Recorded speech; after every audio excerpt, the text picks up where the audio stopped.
روز حضرت سیدنا خواجہ نظام الدین اولیاء رضی اللہ تعالیٰ کا عمل دیکھے، والدہ سے عقیدت کیسی ہونی چاہیے، والدہ سے محبت کیسی ہونی چاہیے، ماں سے محبت کیسی ہونی چاہیے۔ آج ہمارا معاملہ یہ ہے، سبھی کا، میرا آپ کا سب کا معاملہ عام طور پہ یہی ہے کہ ہماری بھلائی کے لیے اگر ہماری ماں کچھ بول دے ہم کو برا لگ جاتا ہے، ہم کو اچھا نہیں لگتا ہے۔ امام اہل سنت رضی اللہ تعالیٰ کی تعلیم دیکھے، حجت الاسلام رضی اللہ، بڑے شہزادوں کو تعلیم دے گئے حجت الاسلام۔ تو ایسا ہوتا ہے کہ جب تعلیم دی جاتی ہے، بچوں کو سکھایا جاتا ہے، اور کبھی بچہ جو ہے وہ تعلیم دلائی جاتی ہے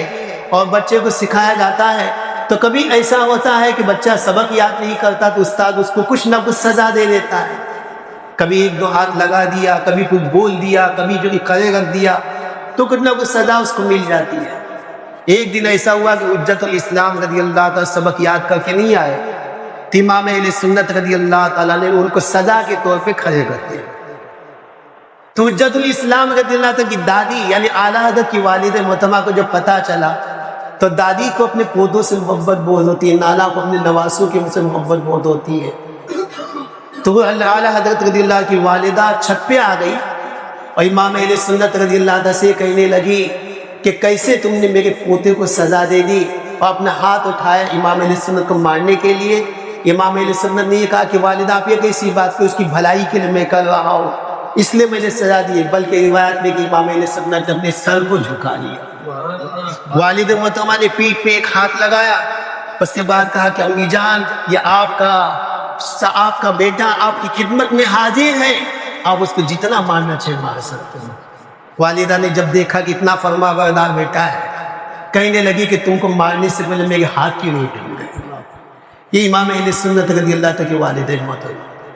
تو حضرت سیدنا خواجہ نظام الدین اولیاء رضی اللہ تعالیٰ عنہ کی ماں سے عقیدت دیکھے کیسے ہے نا۔ آج ہم بھی چاند دیکھتے ہیں اور بہت سے ایسے کہ نہیں دیکھتے، حالانکہ اسلامی چاند دیکھنے کی کوشش کرنا چاہیے۔ چاند نہیں بھی نظر آیا تو دیکھنے کا ثواب اللہ تعالیٰ ہم کو عطا فرماتا ہے، ہر مہینے کا چاند دیکھنے کی کوشش کرنا چاہیے۔ حضرت سیدنا خواجہ نظام الدین اولیاء رضی اللہ تعالیٰ عنہ کا طریقہ یہ تھا کہ ہر مہینے کا چاند آپ دیکھتے تھے، اور چاند دیکھنے کے بعد سب سے پہلے اس کی مبارکباد دینے کے لیے اپنی والدہ کی خدمت میں حاضر ہوتے، اپنی والدہ کی خدمت میں حاضر ہوتے، مبارکباد دیتے، ہاتھوں کو بوسہ دیتے، قدموں کو بوسہ دیتے۔ حضرت خواجہ نظام الدین اولیاء رضی اللہ ایک مرتبہ چاند دیکھا، اور چاند دیکھنے کے بعد میں اپنی والدہ کی خدمت میں حاضر ہوئے اور اس کے بعد مبارکباد دی۔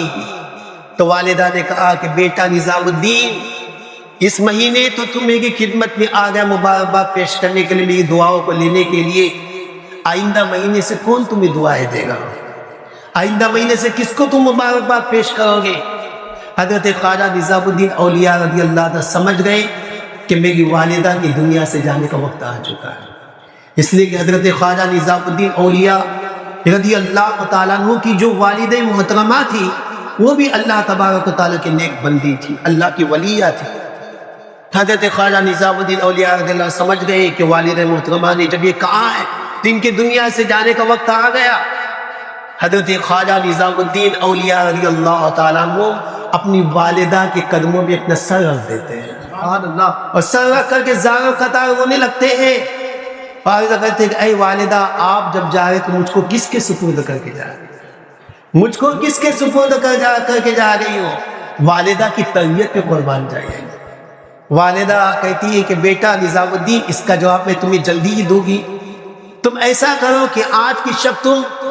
حضرت نجیب الدین توکل علیہ الرحمہ کی خانقاہ میں تم قیام کرو۔ یہ حضرت نجیب الدین توکل علیہ الرحمہ بابا فرید الدین گنج شکر رضی اللہ تعالیٰ کے چھوٹے بھائی ہوتے تھے۔ خواجہ نظام الدین اولیاء رضی اللہ تعالیٰ کی تعلیم بچپن سے ان کے پاس ہوتے گئی، کہ بیٹا نظام الدین ان کی خانقاہ میں رہو۔ حضرت خواجہ نظام الدین اولیاء رضی اللہ تعالیٰ والدہ کا حکم تھا چلے گئے۔ رات کا جب آخری پہر تھا حضرت خواجہ نظام الدین اولیاء رضی اللہ تعالیٰ عنہ کی والدہ محترمہ نے اپنی خادمہ سے کہا کہ جاؤ جا کر کے نظام الدین کو بلا کر لاؤ۔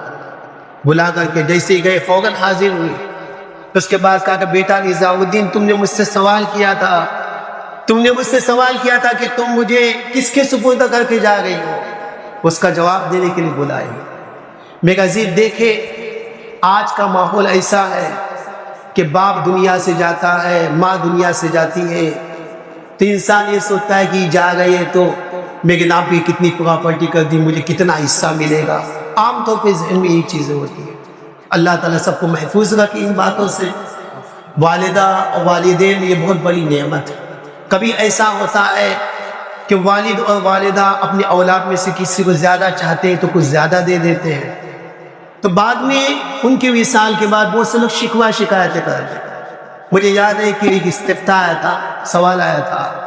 اس میں یہ تھا، سوال کرنے والے کا مقصد یہ تھا کہ باپ نے زندگی میں جو ہے اس بیٹی کو، جو بیٹی نے باپ کا بہت زیادہ خیال رکھا، اس نے بھی جو خیال رکھا مال و دولت کی لالچ میں نہیں، باقاعدہ دل سے اس نے خیال رکھا، تو باپ کے دل میں آیا تو اس نے ایک بڑا حصہ جو ہے ان کے نام پہ کر کے چلے گئے اور دے بھی دیا ان کو زندگی میں۔ اب اس کے بعد میں بھائی لوگ جا کر کے بہن سے کہہ گئے کہ باپ نے انصاف سے کام نہیں لیا، اگر تو بھی جو ہم کو اس میں سے حصہ نہیں دے گی تو باپ کو وہاں پہ جو ہے عذاب ہوگا۔ اس طرح سے اس کو ڈرانے دھمکانے لگے۔ میں نے کہا کہ بھائی کیسی اولاد ہے، کیسی اولاد ہے کہ باپ کے فیصلے پہ راضی نہیں ہو سکتے، ماں کے فیصلے پہ راضی نہیں ہو سکتے، ماں باپ نے جو فیصلہ کیا منظور۔ اب اس کا سب سے بڑا احسان تو یہی ہے کہ ہم کو وجود بخشا۔ امام اہل سنت رضی اللہ تعالیٰ عنہ نے یہی فرمایا کہ ماں باپ کا اولاد پر سب سے بڑا احسان یہ ہے کہ وہ اس کے دنیا میں آنے کا ذریعہ و سبب ہے، کہ ماں باپ نہیں ہوتے تو یہ دنیا میں کہاں سے آتے، کہا کہ دنیا میں آنے کا سبب یہ ماں باپ بنے ہیں۔ تو بتانے کا نبی کہ جب ان کا اتنا بڑا احسان ہے کہ انہوں نے ہمیں زندگی دی، وجود بخشا، ہم ان کے ذریعے سے دنیا میں آئے، وہ زندگی بھر بچپن میں ہمارا خیال کرتے گئے، ہم کو بڑا کر دیا، بالغ بنا دیا، سب کچھ کر دیا، یعنی اتنے حد تک ہم کو پہنچا دیا کہ ہم خود سے کما کر کے کھا پی سکتے ہیں، خود سے کما کر کے کھا بھی سکتے۔ تو اب اس بات کا ہمیں کوئی شکوہ نہیں ہونا چاہیے کہ ماں باپ ہم کو کیا دیتے ہیں کیا نہیں دیتے ہیں، بلکہ اللہ سے یہ دعا کرنا چاہیے کہ اے اللہ تبارک و تعالیٰ ہمیں اتنی طاقت دے کہ ماں باپ کی ایسی خدمت کر سکے کہ وہ زندگی میں ہم سے راضی ہو کر دنیا سے۔ عزیزان ملت اسلام، حضرت سیدنا خواجہ نظام الدین اولیاء رضی اللہ تعالیٰ عنہ کی والد محترمہ نے جو جواب دیا، کہا کہ بیٹا نظام الدین آؤ، اسی کا جواب دینے کے لیے بلائی ہو۔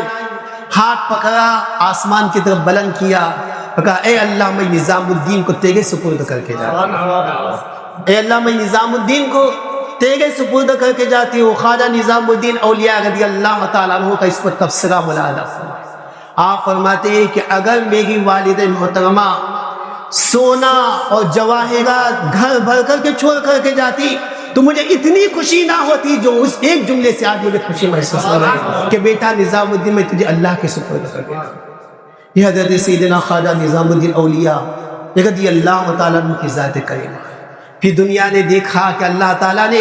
والدہ کی دعاؤں کی برکت سے، والدہ سے سچی عقیدت محبت رکھنے کے صدقے میں اللہ نے وہ انعام میرے نظام الدین اولیاء رضی اللہ تعالیٰ عطا فرمایا کہ بابا فرید دعا کے لیے ہاتھ اٹھاتے ہیں کہ اے رب تبارک و تعالیٰ میرا نظام الدین تجھ سے جو بھی مانگے تو اس کو فوراً عطا فرما۔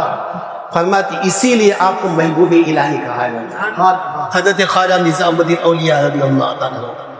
بابا فرید الدین گنج شکر رضی اللہ تعالیٰ کی دعائیں، والدہ کی دعائیں، والدہ کی محبت، والدہ کی عقیدت، پیر سے عقیدت، تو دنیا نے دیکھا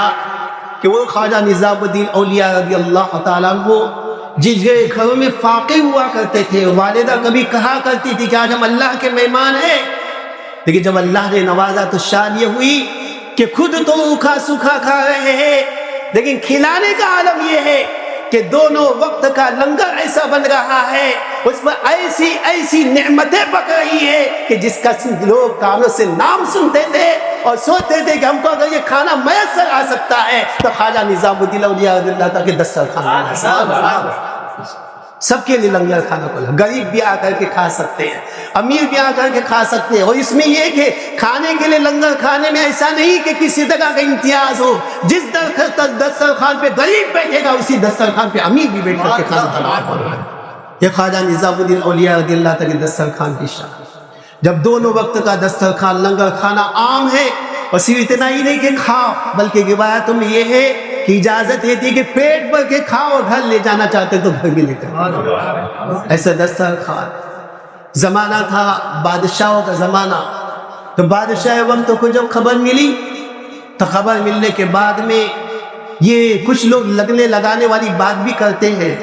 کہ جب اس طرح سے کسی اللہ والے کی مقبولیت ہو جاتی، پسند نہیں آتی، تو دوسرے کے کان بھرنا شروع کر دیتے ہیں، حاکم وقت کے کان بھرنا شروع کر دیتے ہیں۔ ایسا ہی وہاں پہ بھی ہوا، کچھ لوگ پہنچ گئے اور کہنے لگے کہ اتنا بڑا دونوں وقت کا لنگر کھانا چلتا ہے، اتنا زیادہ خرچہ ہے، درویشوں کو انعامات دیے جاتے ہیں، فتوحات دی جاتی ہیں، نظر و نیاز کی جاتی ہے، اتنا سب کچھ ہوتا ہے۔